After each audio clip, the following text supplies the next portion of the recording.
It's not Pluto, he's the most chill. Boo. Boo indeed.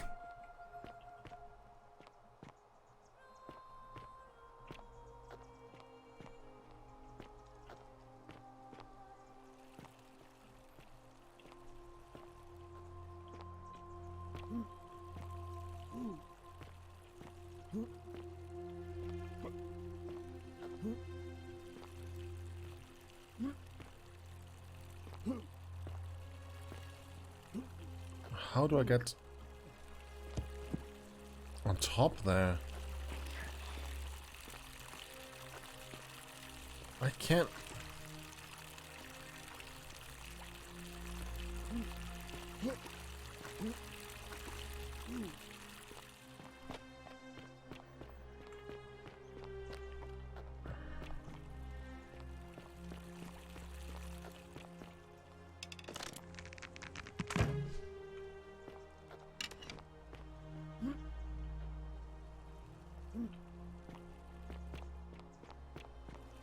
Okay, we cannot go back.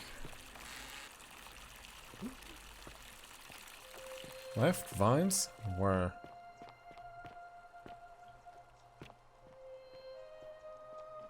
No, there's nothing I can do.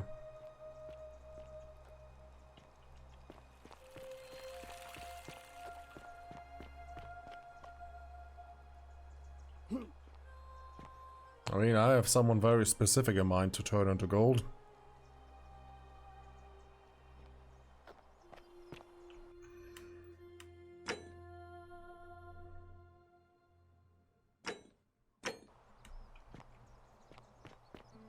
Okay, but this has this opened up some new knowledge.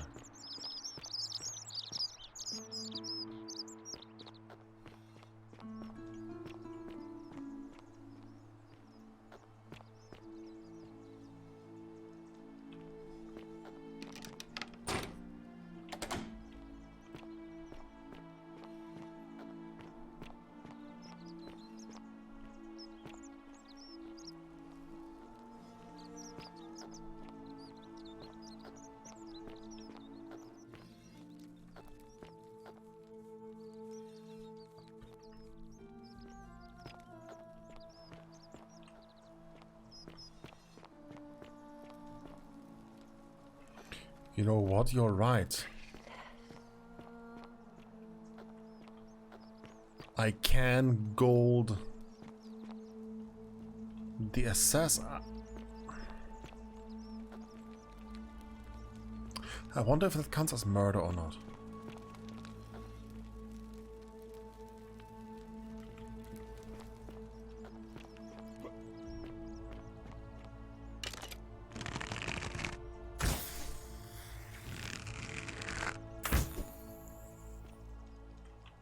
No. Because as we learned, it is not murder.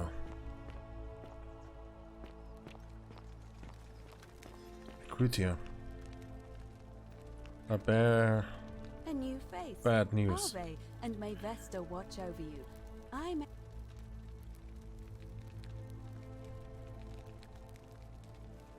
interesting. I'm not sure why you're telling me, but oh, keep Livia's fate weighs. And yeah, what that what? It and I see. Because I've seen her before. There's something I think you should see. I think you'd better follow me to the baths.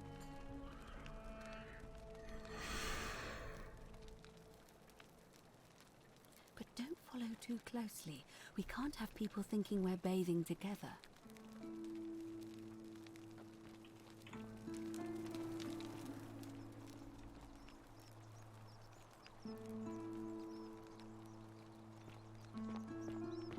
Now, what if she fabricated that story?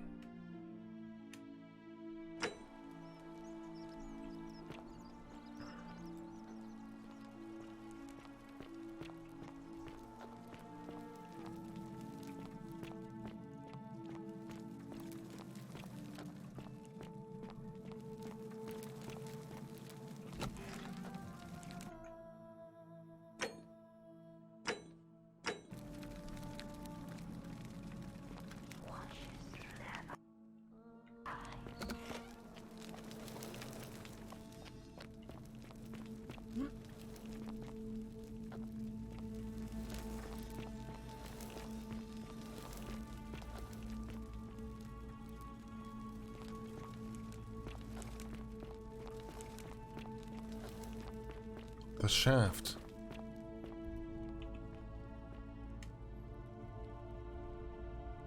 All right, you're here. You were asking how I knew the young woman you met by the river was wearing a hood. Here, look down at the bottom of the baths. It's a little hard to make out in this light. If only we could see. Oh, what a marvelous lamp.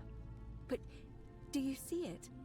Somebody waking up by a river in a forest to find a hooded figure with a coin. It's just as you described it, only your pronunciation is a little off. The name you heard wasn't Karen. It was C-H-A-R-O-N, as in Charon, the ferryman of the dead. Charon, who, in exchange for the right coin, helps the souls of the newly deceased cross the Styx, the river that separates the land of the living from the land of the dead. But that is not what When I dragged we... you out of the river, I thought you were never gonna wake up. I checked your pockets for ID, but all I found was some loose change. No. Feels like I've spent my whole life in a dead-end job with an endless commute. Sorry if I sounded cagey, it's just that I don't always get the best reactions when I introduce myself. My name's Karen. There are a bunch of old stories about the gods punishing people by making them do the same futile task over and over. But on the bright side, at least you're not stuck in the underworld like they all were. I'm so sorry, my friend. I'm so sorry. I take it you know what this means. I'm afraid so. It's all starting to make sense.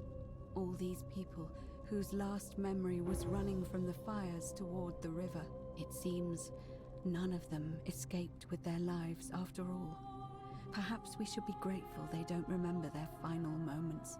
It also tells us that the Golden Rule is the work of Pluto, the god of the underworld, and why his epithet has always been Father of Riches. I know it's a lot to take in, and you look as if you have questions, so I'll try to answer them if I can.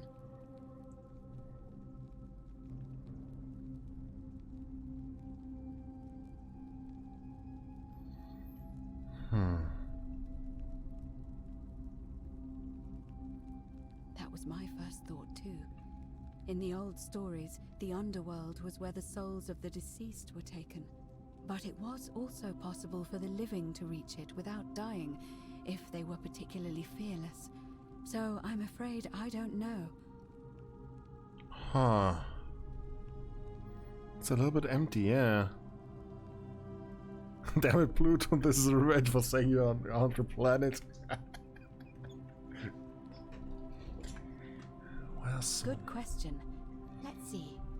In the stories, Charon would always require a coin as payment for passage across the river. But that never made any sense to me. What does an ancient immortal being need with coins? In our case, it seems Charon didn't take the coins we had. He or she merely checked we had one in our possession. So, maybe there's something special about the coins each of us had on us. That might explain why we wound up here, but so many others did not. But that doesn't make sense in our case, at least partially. I still think it's a mix of the two. It is Charon responsible in this, but it was Pluto who created the god of the underworld, Pluto, or Hades, if you want to prefer one of the others, who created this rule. Exactly, what about that Al guy? We saw someone hang himself. That was Al, there. Someone from our time. And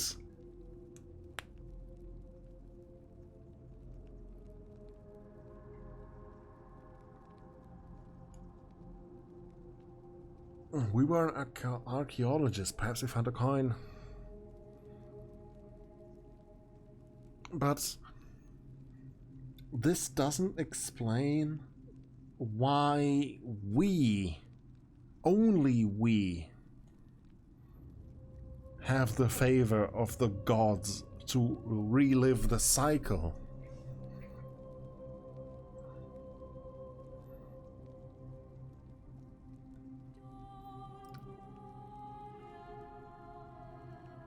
There was the portal in our time. Like, we clearly went through time somehow. As Al mentioned, he couldn't do it. He couldn't find them. He couldn't break it.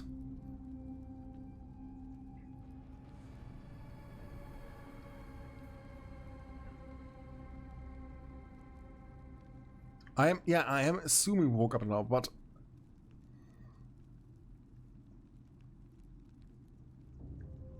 this doesn't relate to mixing of the times.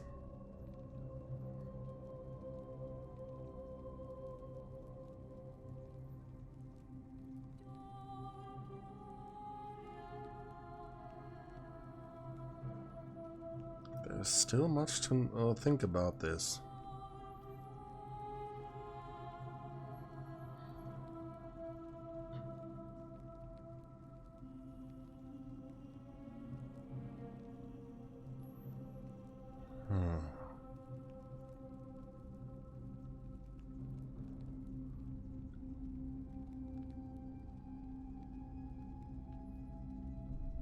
Yeah, we can die in game.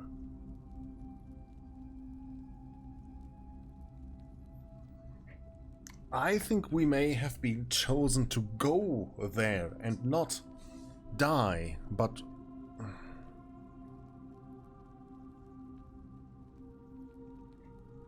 Oh, I'm sorry. I keep forgetting you're not from here. If you were Roman or even Greek, you would know these stories. Each of them is slightly different, whether the storyteller was Plato, Homer, Virgil, or Ovid. But they always involved the souls of the dead meeting a grim ferryman named Charon on the bank of a river. It was said that he'd help the new arrival cross, only if they could pay him with a coin, an obol. That's why it was once our custom to bury our loved ones with a coin in their mouths. Charon's obol, we called it. Of course, an obol was a kind of Greek coin, because we inherited this knowledge from the Greeks. and some put them on their eyes. I didn't recognize. To be fair, the ferryman isn't exactly as the poets described, and he, she, they seem to appear to different people in different guises. You say you saw a young woman named Karen with a hood, and I once heard Kabash mention a stranger in a ram headdress named Kerti, and Rufius described meeting a stranger named Kumut Tabal wearing an eagle headdress. But whatever form this stranger took, they were always wearing a hood of some sort, and their name See, that's what always I thought began as with a well. K sound. I suspect the only way you'll solve this riddle is if your paths cross again. That's what I thought when I read that note.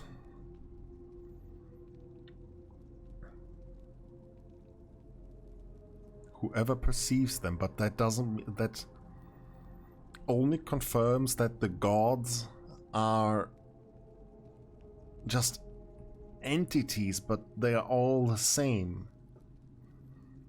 If you get what I mean. Which is why the Christians also end up here.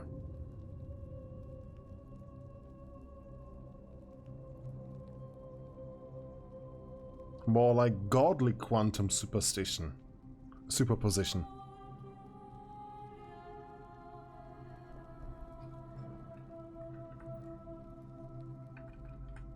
No. I mean, I had my suspicions, especially after Livia's ramblings, but I would never have figured it out without your help. Perception of a shared memory. That's all the Now questions that I we have. know where we are, we have to figure out what to do about it, if we don't want to be cast into gold for eternity. We don't have much to go on, except the old stories. I remember 4 in particular about heroes in the underworld. Hercules, the demigod and son of Jupiter. Orpheus, a Thracian poet. Sisyphus, a king of Ephyra. And Aeneas, a Trojan hero. Hercules was able to leave the underworld because he cowed its god with his strength. Sisyphus and Orpheus both relied on their wits instead. They persuaded the goddess of the underworld, Proserpina, to help them escape. And finally, Aeneas was able to escape with the help of a spirit guide, who led him through a secret gate. So it seems you have two options: to confront the god of the underworld head-on, or find a way to escape with the help of Proserpina or some other guide.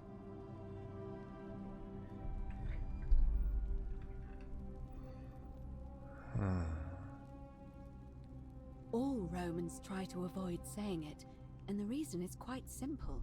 He might hear us.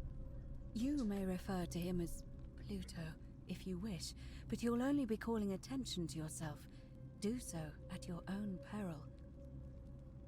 It's a reasonable question, but the problem is, this place is fairly well designed to keep us here. There's no way to climb up the shaft. And even if you could build a ladder big enough, just trying it would break the golden rule. We know that, thanks to the writings left behind by those who've tried. Shh! Is everyone so blunt where you're from? Oh. That option would be the boldest, but also the only way to learn the truth about the golden rule, and maybe even put an end to it.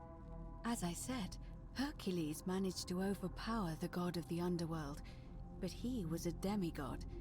Forgive my candor, but you are no Hercules. Understandable.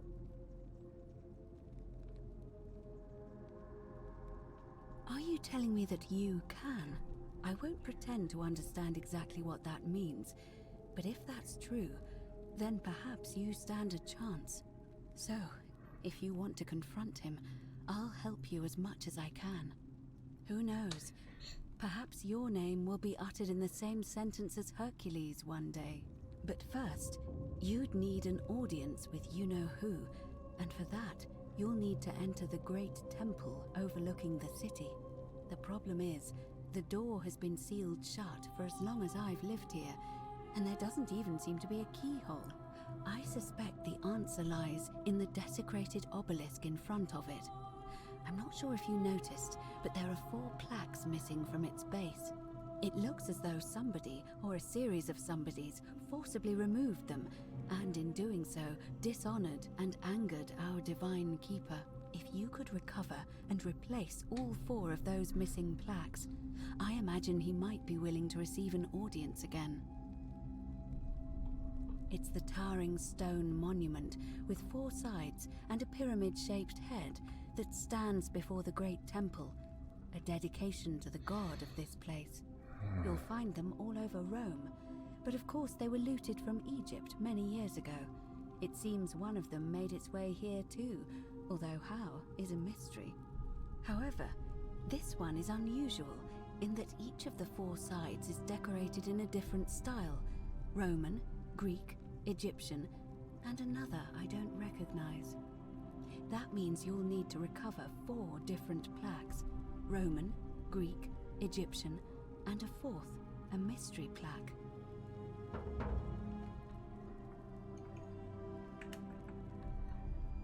Good question. To answer that, we first need to ask who would have defaced the obelisk in the first place. It would have had the god's name engraved into it, so it may be that whoever desecrated it wanted that name to be forgotten. And there's only one group of people I know of who might want to do that.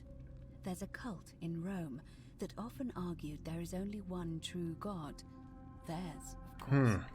They've been known to start fires, as well as deface religious monuments whose existence challenged their beliefs. If I were you, I'd go looking for them. Of course, they've all been in hiding since the fire last year, so finding them won't be easy. I know But 3 of I did hear a them. rumor they have a secret shrine somewhere in the city. Perhaps, if you could find that, you might be able to recover the Roman plaque. Do I have to go through everything? Can't I just go? I don't know. But perhaps you should begin your search with the local Greek fellow, Georgius. His store is in the forum. Ask Dooley. Oh. Perhaps Perhaps Kabash, our Egyptian resident, would be able to tell us. Unfortunately, he disappeared weeks ago.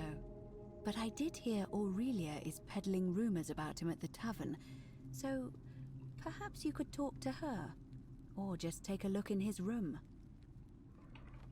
I'm afraid you're on your own with that one, but perhaps finding the other three will illuminate the way. As I mentioned, both Orpheus and Sisyphus were said to have persuaded Proserpina to help them escape, and Aeneas was guided to the exit. The problem is, those are the stories of a poet, a self-aggrandizing king, and a brawler about their own heroic deeds, so they should be taken with a grain of salt. First, Proserpina. What we do know about her is, well, it's a grim tale. It's said the god of the underworld abducted and dragged her here against her will, forcing her into marriage. If the stories are true, then I suppose so. The problem is, how do we communicate with her without being noticed by her captor? Leaving that aside whispers. for a moment, there is also the possibility of a spirit guide. I don't suppose you've come across one of those in your travels? I did. Truly? And you're only bringing this up now? We're only Then having again, this talk right I now. suppose you were worried I'd think you were as mad as Navia. Can you tell me more? Is it the same voice? What kinds of thing does it say? And she's helpful if a little creepy. She brought me to you. Fascinating. Perhaps she's a benevolent spirit. Or Yeah. perhaps... Proserpina. Perhaps you're hearing the voice of Proserpina herself. If she has indeed been abducted, it would make sense for her to speak in cryptic whispers to avoid detection. Tell me, has she told you anything that might lead you to the way out? Oh, I see. Well, let me know if you hear anything that might be a thread through this labyrinth. All right. I would suggest not discussing this with anyone. The best we can do for them is to let them remain oblivious for as long as possible. As for Livia, it seems she's been shouldering the weight of this terrible secret all this time. Perhaps it would comfort her to know she's not alone.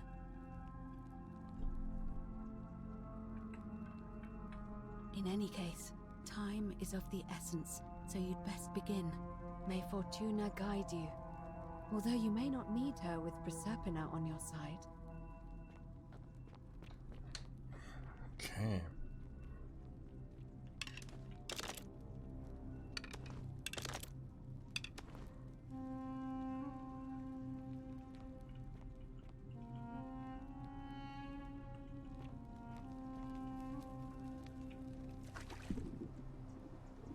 Oh, that's a statue. Okay.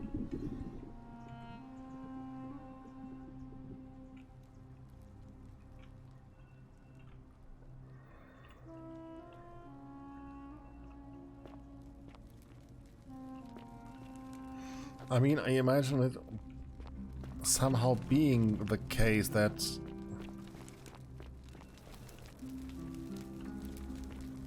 the fourth is actually connected to us.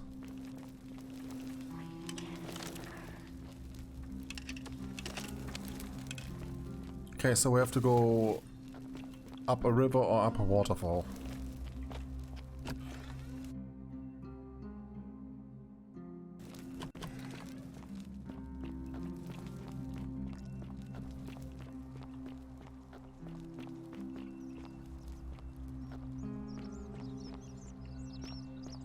Sometimes I stare at the great temple on the bluff, and I think, whatever is in there, it has to be important.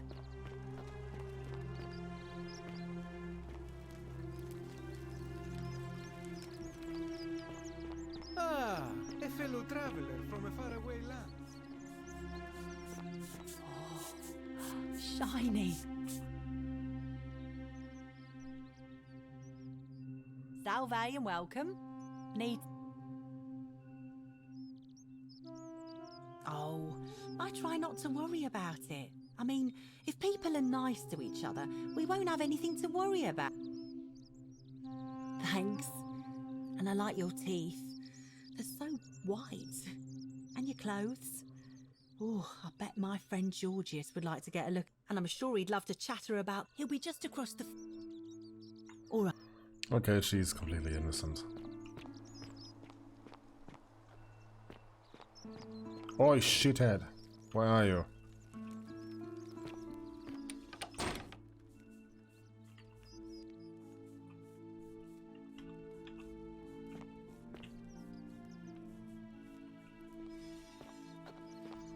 Yeah, Judeo-Christian, yeah.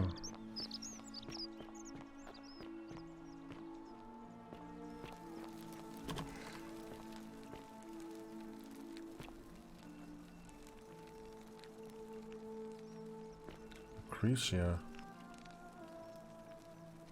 What are you doing in here? Can't you see this woman is dying? She's been poisoned. She needs the resin of a plant called Silphium, but that Culus cumulatus Decius won't give it to me. It's too late. She just slipped away. She was poisoned. She came in here frothing at the mouth. Normally, I'd treat her with resin of Silphium, a rare plant which is perfect for this sort of thing. And I knew Decius had some at his market stall, right around the corner. So I ran over there, but he just looks at me with this evil smile and says, "That'll be 1,000 denarii." There was no way I could afford that, and he knew it. Then that toad shrugs and says, "Supply and demand. I guess you don't value your friend's life that highly." Anywhere else, I'd just pay a thug to steal it from his stall. But there's no way I can do that down here with the golden rule. So all I could do is come back here and just watch her die. I kept on apologizing. And now I'll never know who poisoned her, or how they managed to do it without breaking the golden rule, or why she cursed that snake's cruel black eyes with her dying breath. Well, unless you have the power to bring someone back from the dead, there's really just one thing you can do. Get me that Silphium resin. I'm going to have another patient in here soon. Could be in the next day, or in the next hour. And I don't care how you get it, but you have to make it happen. Because if I lose another patient this way, I swear to the gods below, not even the golden rule will stop me from marching up to that Genetricum Fututor and scratching his eyes out.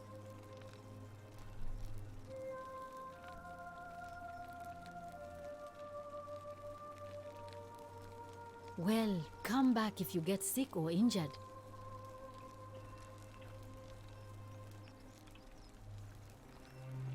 Oh, that's her.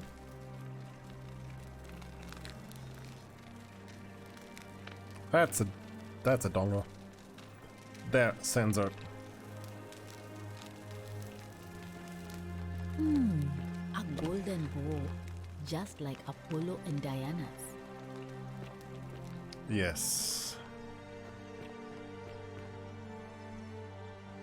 Okay, where is that shithead?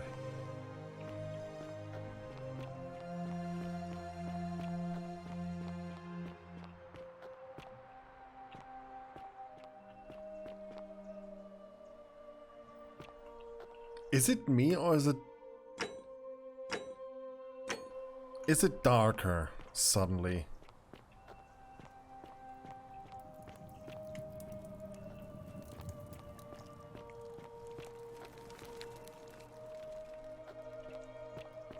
Okay, I have to do something before I get mad here. Just a second. You can't hear it. Okay, now that you can hear.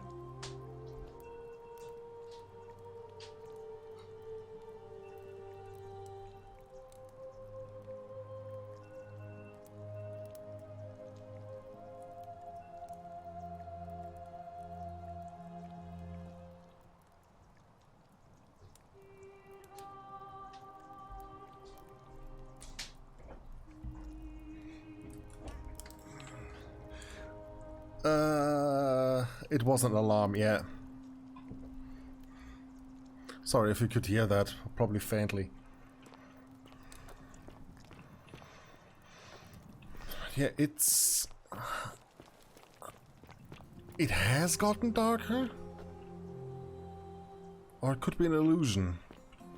Because we spent so long in the dark.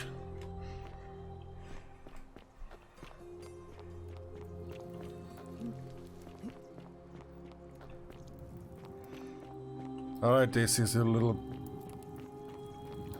bitch.